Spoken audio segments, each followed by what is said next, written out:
پاکستان کے بزرگ تو علامہ فضل حق خیر آبادی تھے، جنہوں نے انگریز کے خلاف سب سے پہلے جہاد کا فتویٰ دیا، اور آپ کی حقانیت کا عالم یہ تھا کہ اس وقت تصویروں کا دور نہیں تھا، لوگ علامہ فضل خیر آبادی کو جانتے تو نہیں تھے، آپ کا فتویٰ پڑا تھا جہاد کا۔ آپ کو جب گرفتار کرنے کے لیے آئے تو پوچھا آپ فضل حق ہیں جس نے جہاد کا فتویٰ انگریزوں کے خلاف دیا؟ آپ نے فرمایا ہاں میں فضل حق ہوں، میں فضل حق ہوں۔ پھر آپ کو کالے پانی کی سزا دی گئی، پھر آپ پر جو ظلم کیے گئے، اور آپ ایسے آدمی تھے، اتنے خاندانی وجاہت والے تھے کہ ہاتھی پر سواری کیا کرتے تھے، اتنا مال و دولت تھا آپ کے پاس، لیکن جب اسلام کی باری آئی، یہود و نصارہ کے خلاف علم حق بلند کرنے کی باری آئی، تو ساری آسائشیں، جو نزاکتیں آپ کی خاندانی تھی، سب آپ نے ترک کر دی، فرمایا اسلام کے لیے تو ہم پیدا ہوئے ہیں۔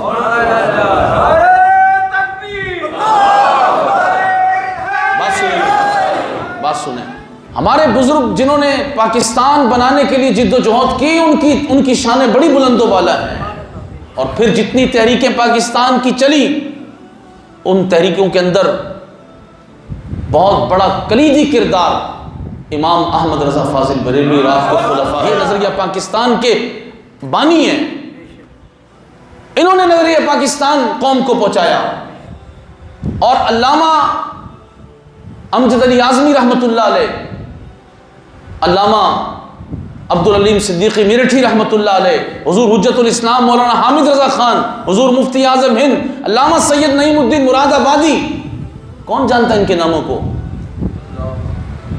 علامہ حامد بدایونی، کون جانتا ہے ان کے ناموں کو؟ قوم کو ان بزرگوں کے بارے میں بتایا ہی نہیں گیا کہ یہ وہ لوگ تھے جنہوں نے پاکستان کی تبلیغ کی ہے۔ اور امام احمد رضا فاضل بریلوی تو تحریک پاکستان کے وہ عظیم رہنما ہیں کہ نظریہ پاکستان کی حفاظت کے لیے آپ نے 1000 کتابیں لکھی ہیں۔ جی ہاں، 1000 کتابیں، نہیں سمجھے بات آپ؟ نظریہ پاکستان نظریہ اسلام ہے، اور نظریہ اسلام رسول اللہ کی عزت و ناموس کا دفاع ہے، اور امام احمد رضا کی ہر کتاب کی ہر سطر رسول اللہ کی عزت و ناموس کے دفاع کے لیے۔ اگر حضور کی عزت و ناموس کے دفاع کی فکر آپ نے مسلمانوں میں پیدا کی تو پاکستان کی فکر پیدا ہوئی نا۔ اور قائد اعظم محمد علی جناح کا تعارف جو اب کرایا جا رہا ہے، یہ حقیقتاً قائد اعظم محمد علی جناح کا تعارف نہیں ہے۔ قائد اعظم محمد علی جناح کا تعارف ہم آپ کو کرا دیتے ہیں، ہمارے بزرگوں نے ہمیں کرایا کہ قائد اعظم محمد علی جناح یہ بانی پاکستان کیسے بنے، اور انہوں نے پاکستان کو کیا سمجھا، اور انہوں نے کب فرمایا کہ پاکستان بن گیا۔ قائد اعظم محمد علی جناح 1929 میں پاکستان کب بنا؟ 1929 میں جب تسلسل کے ساتھ یہود و نصارہ نے، انگریز نے جب یہاں حکومت کرنا شروع کی تو ساتھ ہی اس نے اپنا جو مکروہ دھندا تھا وہ بھی شروع کیا۔ اور وہ مکروہ دھندا کیا تھا؟ وہ مکروہ دھندا یہ تھا کہ اس نے باقاعدہ ایک تحریک جاری کی کہ ہندوستان کے مختلف علاقوں میں رسول پاک علیہ الصلوۃ والسلام کی گستاخی وہ کروایا کرتا، اور اس گستاخی کا جواب دینے کے لیے حضور کے غلام میدان عمل میں آتے تھے۔ غازی عبد الرشید، غازی مرید حسین، غازی عبد القیوم اور غازی علم دین، غازی اسلام کے بیٹے رسول اللہ کی عزت و ناموس کے دفاع کے لیے وہ میدان عمل میں آئے۔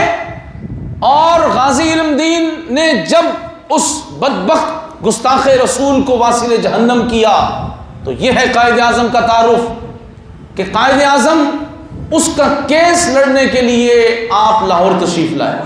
علامہ اقبال کا تعارف یہ ہے، علامہ اقبال نے کہا تھا نا کہ محمد سے وفا تو نے تو ہم تیرے ہیں، عمل بھی کر کے دکھایا تھا۔ علامہ اقبال نے رسول اللہ سے وفا کی اور غازی علم دین ڈیفنس کمیٹی بنائی۔ اس کے لیے جب چندہ مانگنے کی باری آئی تو چندہ لینے والوں میں علامہ اقبال تھے اور چندہ دینے والوں میں قائد اعظم محمد علی جناح تھے۔ اور چندہ دیا کس طرح؟ علامہ اقبال نے کہا کہ ہمیں اخراجات کی ضرورت ہے، قائد اعظم محمد علی جناح نے، جو کہ ایک کفایت شعار آدمی تھے، گن گن کر پیسے خرچ کرتے تھے، لیکن جب بات رسول اللہ کی عزت کی آئی تو قائد اعظم محمد علی جناح نے چیک بک سامنے رکھی، کہا کہ یہ بلینک چیک ہے، جتنا بھرنا ہے بھرنا، میرا مال حضور کے لیے۔ قائد اعظم کا یہ تعارف قوم کو کبھی کرایا گیا میڈیا پر، حکمرانوں نے یا نصاب کی کتابوں میں قائد اعظم کے تعارف میں یہ بات بتائی گئی کہ قائد اعظم پھر یہاں لاہور تشریف لائے اور غازی علم دین شہید کے وکیل بن کر آپ نے فخر کیا کہ یہ میری نجات کا ذریعہ بن جائے، اور آپ نے انگریز جج کے سامنے کھڑے ہو کر جو تاریخی الفاظ فرمائے تھے، وہ تو کہہ رہا تھا کہ ایک انسان مار دیا، آپ نے فرمایا تمہیں پتہ ہی نہیں ہے کہ حضور کی امت حضور سے عشق کتنا کرتی ہے۔ یہ قائد اعظم محمد علی جناح ہے، یہ علامہ اقبال ہیں جنہوں نے اس بات کی ضمانت دی، غازی علم دین شہید جب پہلے مقدمہ لڑتے رہے، جب ان کو شہید کر دیا گیا، راتوں رات میاں والی جیل میں ہی دفن کر دیا، تو قائد اعظم محمد علی جناح، علامہ اقبال، دیگر بزرگوں نے پھر فیصلہ کیا کہ نہیں، ان کی میت کو یہاں لایا جائے، لاہور میں ان کی وصیت تھی کہ مجھے میانی صاحب قبرستان میں دفن کیا جائے۔ تو آپ نے انگریزوں کو لکھ کر دیا، آپ نے فرمایا میں ضمانت لیتا ہوں، تم اس کا جنازہ یہاں لے کر آؤ۔ علامہ اقبال کی ضمانت پر سمن آباد کے گراؤنڈ میں جنازہ پڑھا گیا اور 6 لاکھ مسلمانوں نے اس وقت غازی علم دین شہید کا جنازہ پڑھا۔ غازی علم دین شہید کا مقدمہ تو قائد اعظم محمد علی جناح اور علامہ اقبال لڑے، اور غازی ممتاز قادری کو اس ملک میں قاتل کہہ دیا جائے، تو پھر بتاؤ وہ انگریزوں کا دور تھا، یہ کس کا دور ہے؟ یہ کون ہے؟ یہ بھی انہی کے دلال ہیں۔ انہوں نے بھی غازی عمران خان نے ہندوستان میں جا کے انٹرویو دیا تو کہا کہ یہ لوگ ایک قاتل کو عزت دے رہے ہیں، امریکہ میں جا کے کہا کہ ہماری قوم کے لوگ قاتل کو ہیرو بنا رہے ہیں، تو کرکٹ کے میدانوں میں ہیرو بن جائے اور رسول اللہ کے گستاخ کو 27 گولیاں مار کے ممتاز قادری ہیرو نہ بنے، ہم ایمان کا سودا کیسے کر سکتے ہیں؟ ہمارا ہیرو ممتاز قادری تھا، ہے اور رہے گا۔ اس نے حضور سے محبت کی ہے، حضور سے وفا کی ہے، حضور سے عشق کیا ہے، تیرے چھکے چوکوں کی وجہ سے تجھے قوم ہیرو مان لے؟ عزیز دوستو، آج وطن عزیز پاکستان کے ساتھ جو کھیل کھیلا جا رہا ہے وہ یہ ہے، آپ کل 14 اگست آ رہی ہے نا، تو 14 اگست جب ملک کا وزیر اعظم منائے یا صدر منائے، پیغام دے، یا دیگر جن کے ہاتھ میں حکومتیں ہیں وہ منائیں، ان کو قوم کے نام پیغام دینا ہو، تو کل کے پیغامات ذرا آپ پڑھ لیجئے گا، میڈیا پہ سن لیجئے گا، کوئی اوپر سے لے کے نیچے تک کوئی ایک بندہ بھی یہ نہیں کہے گا پاکستان کا مطلب کیا، لا الہ الا اللہ محمد الرسول اللہ، یہ کوئی نہیں کہے گا، کیونکہ پاکستان کا مطلب کیا، لا الہ الا اللہ، یہ ان کے بارے میں نہیں ہے۔ یہ نعرہ انہوں نے قوم کو بلا دیا، انہوں نے قوم کو اب پاکستان کا کوئی اور ہی مطلب شروع کر دیا۔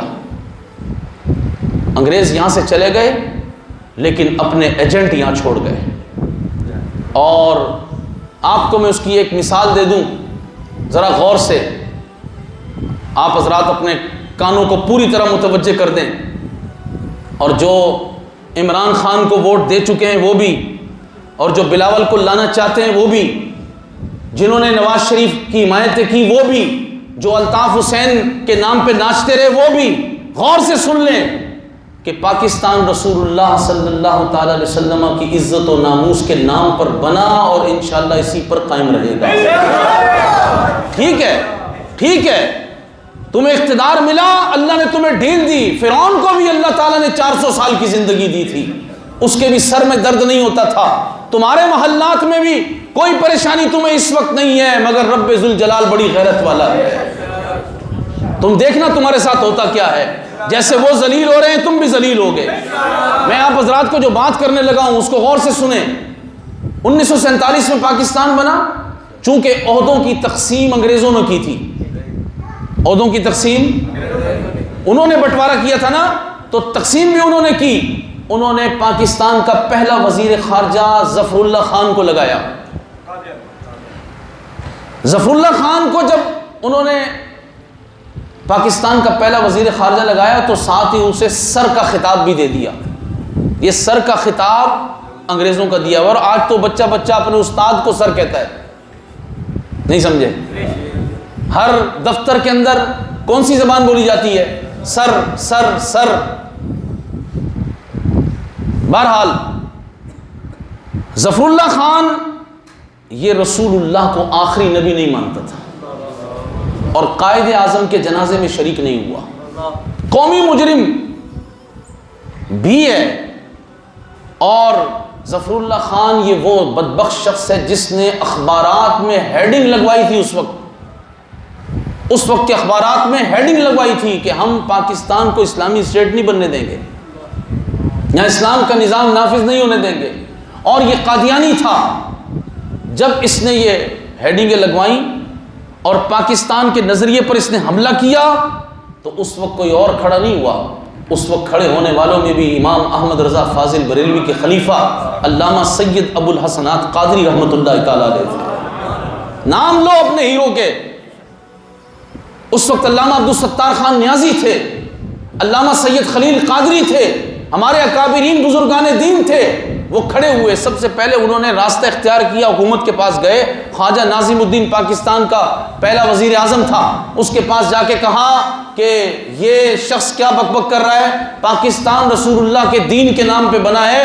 ہم یہاں زمین کا خطہ لینے نہیں آئے تھے، یہاں ہم اسلام کے دامن میں آئے تھے. اتنی عفت مآب بیٹیوں کی عزتیں پامال ہوئی، اتنے لاکھ مسلمانوں کا خون بہا. ہم نے سب کچھ چھوڑا، پاکستان اس لیے لیا تھا کہ یہاں قادیانیت اس طرح بیان دے گی. لیکن یہ بھی میں آپ کو بتاؤں کہ یہ بھی تاریخ کی ایک حقیقت ہے کہ پاکستان میں جو حکمران بنائے گئے وہ یہود و نصارہ کی مرضی سے بنائے گئے. خواجہ ناظم الدین نے اس وقت کہا کہ اگر ہم تمہاری بات مان لیں اور ظفر اللہ خان کو کچھ کہہ دیں تو پھر نتیجہ یہ ہوگا امریکہ ہم سے ناراض ہو جائے گا. یہ تو آن دا ریکارڈ بات موجود ہے نا. تو اس وقت علامہ سید ابو الحسنات قادری نے، کراچی دارالحکومت تھا، آپ نے فرمایا ہم تو سمجھے تھے کہ تم رسول اللہ کی غلامی کرتے ہو اور تم انگریز کی غلامی کرتے ہو، امریکہ کی غلامی کرتے ہو. آپ نے فرمایا پھر ہم احتجاج کا راستہ اختیار کریں گے. اس نے کہا پھر ہم ڈائریکٹ ایکشن کریں گے. فرمایا تم سے جو ہو سکے تم کر لینا، ہم سے جو ہوگا وہ ہم کریں گے. اور یہی طریقہ رہا ہے کہ جب بھی نبی پاک علیہ الصلوۃ والسلام کی عزت و ناموس کی باری آئی ہے تو پھر حضور کے غلاموں نے کچھ نہیں دیکھا. اور آپ حضرات کو تاریخ معلوم ہونی چاہیے کہ پھر 1952-53 میں پاکستان میں تحریک ختم نبوت شروع ہوئی. یہاں میں ایک واقعہ بیچ میں کوٹ کروں گا. یہ 1952-53 کا وقت تھا. حضرت مفتی احمد یار خان نعیمی رحمۃ اللہ علیہ آپ فرماتے ہیں کہ ہم بلوچستان، ایران اور عراق شریف، کویت سے ہوتے ہوئے حج کے لیے بائے بس گئے، بسوں کا سفر کیا. آپ فرماتے ہیں پاکستان کی عمر اس وقت 5-6 سال تھی. تو ہم جس خطے میں جاتے اور لوگ ہمارا قافلہ دیکھتے تو لوگ پوچھتے کہ یہ حجاج کہاں سے آ رہے ہیں، یہ قافلہ کون سے وطن کے لوگوں کا ہے. جب انہیں بتایا جاتا کہ یہ پاکستان سے آ رہے ہیں تو کہا کہ عراق مقدس، ایران اور دیگر بلاد عرب، حجاز مقدس کے جن علاقوں سے ہم گزرتے، جب لوگوں کو پتہ چلتا کہ یہ پاکستان سے آ رہے ہیں تو لوگ ہم سے مل کر معانقہ کرتے، ہمارے ہاتھ چومتے کہ یہ اس وطن کے باسی ہیں جس نے تاریخ کی اتنی بڑی ہجرت، مسلمانوں کی اتنی بڑی قربانی کے بعد اپنا وجود اس زمین پر ثابت کر دیا ہے. مسلمانوں نے ایک الگ وطن اسلام کے نام پہ حاصل کیا. یہ وہاں کے رہنے والے ان کے ہاتھ چومنے چاہیے. اور آج پاکستانیوں کی حیثیت کیا ہے؟ پاکستانی گبرو جوان، تعلیم یافتہ، آج وہ جا کر انہی ممالک کے اندر، میں لفظ نہیں کہتا، کہ وہ واش روم میں پوچھا لگاتے ہیں، واش روم میں پوچھا لگاتے ہیں. انہوں نے ان 74 سالوں میں قوم کو یہ دیا. انہوں نے پاکستان اور پاکستانیوں کی عزت خاک میں ملا کر رکھ دی. اور کیوں نہ ملتی؟ اس لیے کہ پاکستان رسول اللہ سے وفا کے لیے بنا تھا. اگر پاکستانی حکمران اور عوام رسول اللہ کی عزت و ناموس کے لیے کھڑے رہتے تو پاکستان کی عزتوں میں اضافہ ہوتا رہتا. اللہ نے ہمیں موقع بڑے دیے ان 74 سالوں میں, وقت بڑا آیا, ہمارے پاس بڑے بڑے رجال آئے, لیکن ہم نے دین کو پسند نہیں کیا نا, ہم نے دین کا ساتھ نہیں دیا, ہم نے ان کو حکمران بنایا. انہوں نے پوری قوم کا ٹیلنٹ, پوری قوم کا پیسہ, پوری قوم کی عزت, بلکہ پوری قوم کی عفت, حیا, شرم, سب کچھ بیچ ڈالا, سب کچھ بیچ ڈالا. کس منہ سے ہم 14 اگست منانے جا رہے ہیں؟ ان شہداء کو ہم کیا کہیں گے کہ تم نے پاکستان کے لیے خون دیا, اور یہاں پاکستان کے اندر معاذ اللہ ثم معاذ اللہ کیا حال ہوا.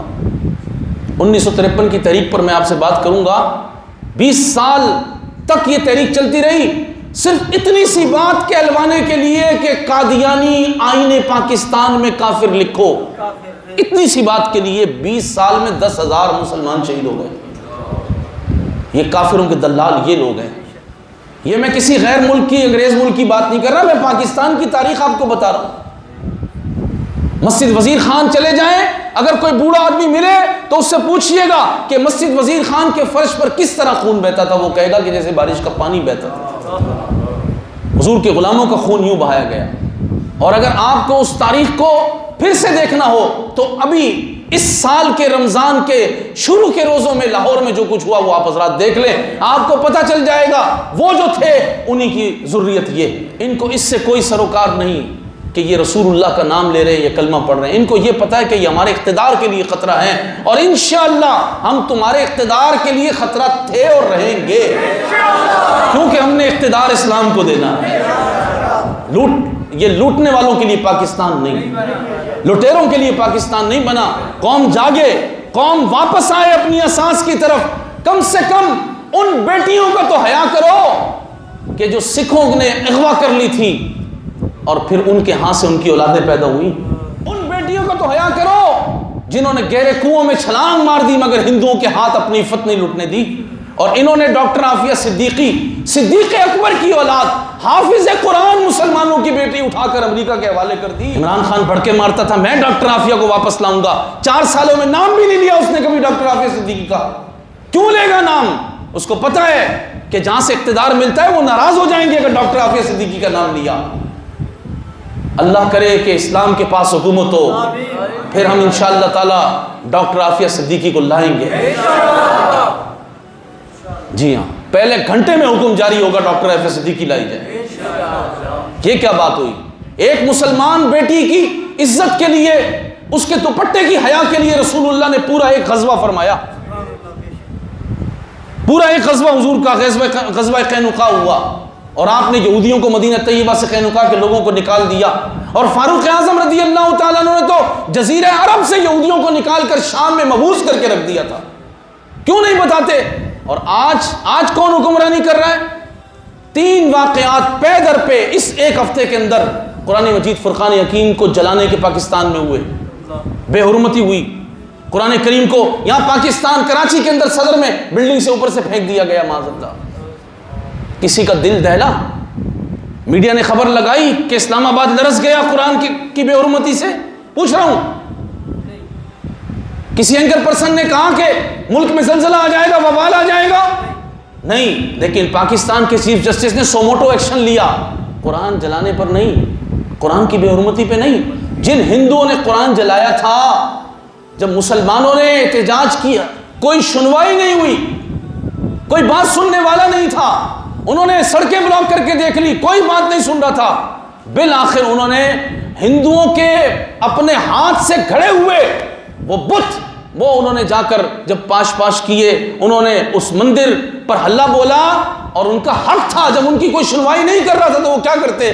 جن ہندوؤں نے قرآن جلایا تھا انہوں نے مندر کو جب نقصان پہنچایا تو سوموٹو ایکشن آ گیا. کس بات کا؟ کہ یہ کیوں ہوا؟ کہتا ہے کہ ہندوؤں کی دل آزاری ہوئی. قرآن جلنے سے رسول اللہ کی دل آزاری نہیں ہوئی ہوگی؟ مسلمانوں کی دل آزاری نہیں ہوئی ہوگی؟ تمہارا دل کیا ہے؟ تم کون ہو؟ تم کون ہو کہ تم یہ کہہ رہے ہو کہ ہندوؤں کی دل آزاری ہوئی ہوگی؟ تو جب رسول اللہ نے کعبے میں 360 بتوں کو گرایا تھا تو اس سے بھی ہندوؤں کی دل آزاری ہوئی تھی؟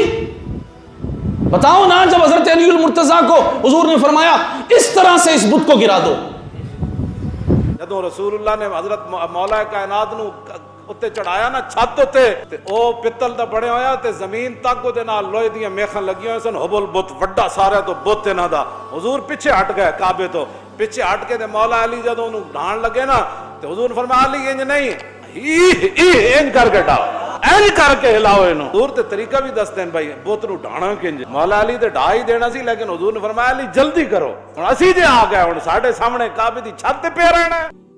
تمہارے فلسفے کے مطابق تو پھر ہندوؤں کی دل آزاری ہوئی ہوگی۔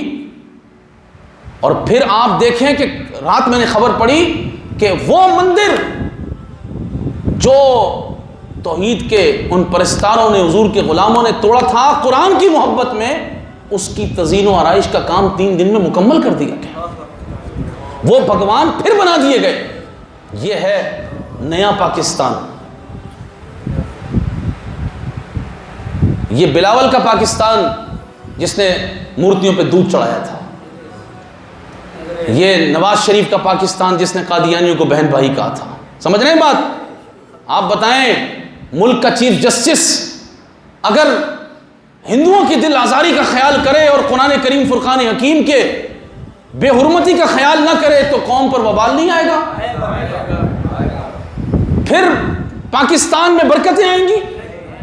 آپ جو مرضی کر لیں برکت کے لیے، اتنی آگ برس رہی ہے اور برسے گی، لیکن آپ اور میں اپنے آپ سے تو پوچھیں کہ ہمارا کردار کیا ہے؟ ہمارا کردار کیا ہے؟ ہم نے کن لوگوں کو منتخب کرنے کا ارادہ کیا ہے؟ اگر ہمیں دین سے وفا نصیب ہو جائے تو پھر ان ظالموں کی ہمت نہیں ہوگی پاکستان کو اس طرح لوٹیں۔ اور ہمارے بزرگ فرمایا کرتے تھے کہ پاکستان اللہ کے رازوں میں سے راز ہے، کہ جو اس کے ساتھ نقصان کا ارادہ کرتا ہے اس کو اللہ تبارک و تعالیٰ تباہ و برباد ضرور کرتا ہے۔ میں آپ کو اس کی مثالیں دے دوں، آپ آج ذرا ان کی قبریں تو ڈھونڈیں کہ جنہوں نے پاکستان کے ساتھ غداریاں کی تھیں۔ آپ قبرستانوں میں چلے جائیں، وہ جو پاکستان کا گورنر جنرل بنا تھا، نام تو اس کا غلام محمد تھا، اس کو دیکھا آپ نے کہ اس کی قبر کتنی عبرت کا نشان بنی ہوئی ہے؟ اور اسی طرح جن جن لوگوں نے ختم نبوت کی تحریک میں اور پھر وطن عزیز پاکستان کو جس طرح بھی نقصان پہنچایا تھا، آج دیکھ لیں جا کر ان کی قبروں پہ کتے بھی پیشاب کرنے نہیں جاتے۔ اور جنہوں نے پاکستان سے وفا کی ہے، پاکستان سے وفا کی ہے حضور کے نام پر، حضور کے دین کی وجہ سے، اللہ تبارک و تعالیٰ نے ان کو بڑی شاندار عزت عطا فرمائی، بڑی عزت عطا فرمائی۔ تو عزیز دوستو، 14 اگست منانی ہے تو ایک دفعہ ان شرم و حیا والی بیٹیوں کو بھی یاد کر لو، ان شرم و حیا والی بیٹیوں کو بھی یاد کرو۔ آج تو پوری قوم کی بیٹیوں کو بے حیا، جو عزت انہوں نے بچا کر پاکستان بچایا تھا، انہوں نے اس عزت کو لوٹا کر نیا پاکستان بنا دیا۔ میرا جسم میری مرضی۔ لیکن آپ کا میرا مسئلہ یہ نہیں ہے، آپ کا میرا مسئلہ ہے پیٹ، یہ بھرنا چاہیے، گھر میں خوشیاں آنی چاہیے۔ پاکستان میں جو ہو رہا ہے ہونے دو، ہماری عزت پاکستان سے اور پاکستان کی عزت رسول اللہ سے ہے۔ اگر حضور کی عزت و ناموس کی پہرے داری ہے تو پاکستان ترقی کرے گا، اور وہ ہم نے انشاءاللہ پہرا دینا ہے، وہ ہم نے پہرا۔ 4-5 آدمی ایسے ہاتھ کھڑے، میں نے پچھلے جمعے بھی آپ کو سمجھایا تھا اچھی طرح سے کہ حضور کا نام آ جائے، دین کا نام آ جائے تو ان ہاتھوں کو کھڑے کر دیا کریں، ورنہ کسی ظالم کے آگے آپ کو ہاتھ کھڑے کرنے پڑ جائیں گے، اس طرح پھر گرفتار ہو جاؤ گے آپ۔